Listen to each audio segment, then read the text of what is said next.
Wanawake mpo? Njoo basi karibieni.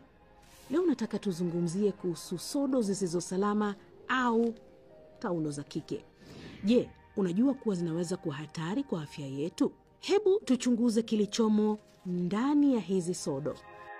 Utafiti uliochapishwa na jarida la Environmental Health Perspectives nchini Marekani ulionyesha kuwa sodo nyingi zisizo salama hutengenezwa kwa kemikali hatari kama vile dioxins ambazo zina hatari ya saratani, manukato bandia na dawa za kuondoa madoa yani bleach.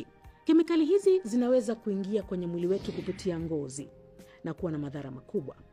Kwa mfano, bleach hutumika katika kusafisha sodo, lakini inasababisha madhara kwa ngozi. Inaweza kusababisha vipele na hata shida za homoni ikiwa hutumiwa mara kwa mara. Hivyo unapokuwa na matumizi ya muda mrefu ya sodo hizi, madhara yanaweza kuwa ya kudumu.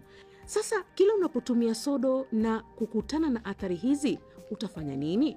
Kwanza, badilisha sodo yako au taulo ya kike kila baada ya saa 3 au 4. Ni usafi na usaidia kuzuia harufu mbaya. Kukaa nayo muda mrefu, bakteria wanaweza kujikusanya. Pili, anza kutumia sodo za asili au za kikaboni.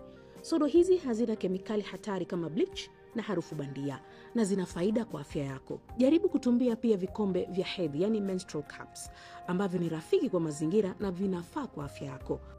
Je, umewahi kugundua athari yoyote kutokana na sodo unazozitumia? Kwanza like, kisha nipe maoni pale chini kwenye comments.